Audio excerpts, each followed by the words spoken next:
les apparences sont souvent trompeuses. Guy est originaire d'un petit village près de Boaké nommé Kokokro. C'est là qu'il avait grandi avant de s'installer à Abidjan. C'est également dans ce village qu'il a vécu un événement mystique qui le marquera à vie.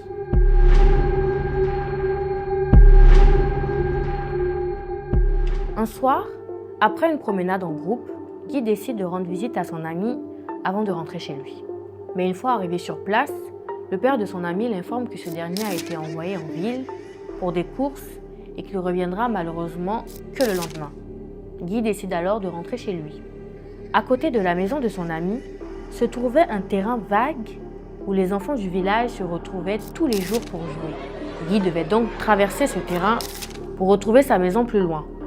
Pendant qu'il marche sur le terrain de jeu, il aperçoit alors un de ses oncles qui marche lentement, l'air pensif en direction de la forêt.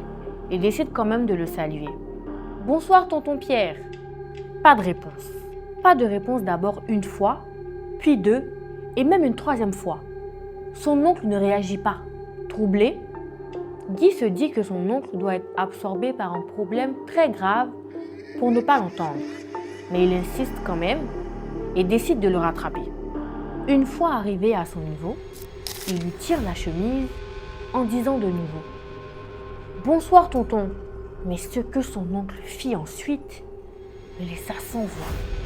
Son oncle se retourne et lui lance un regard glacial, sans expression, puis retire la main de Guy de sa chemise. Le tout sans dire un mot et s'enfonce tout doucement dans la forêt.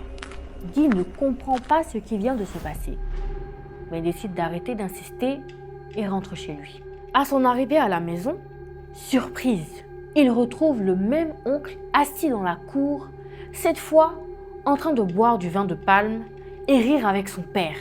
Curieusement, il porte des vêtements différents de ceux qu'il avait il y a à peine 30 minutes. L'oncle le salue gentiment, comme si rien ne s'était passé. Guy, étonné, lui fait remarquer qu'il avait ignoré sur le terrain de jeu. Le père de Guy lui explique alors qu'ils étaient ensemble toute l'après-midi et ne s'étaient pas quittés un seul instant. C'était donc impossible qu'il ait pu croiser son oncle. Guy leur raconte ce qui s'était passé et détaille même les vêtements que portait son oncle lorsqu'ils se sont croisés sur le terrain. Son oncle reconnaît avoir ces habits, mais affirme qu'il ne les a pas portés ce jour-là. Un grand silence s'installe avant que son oncle lui explique que ce qu'il avait vu était sûrement un esprit de la forêt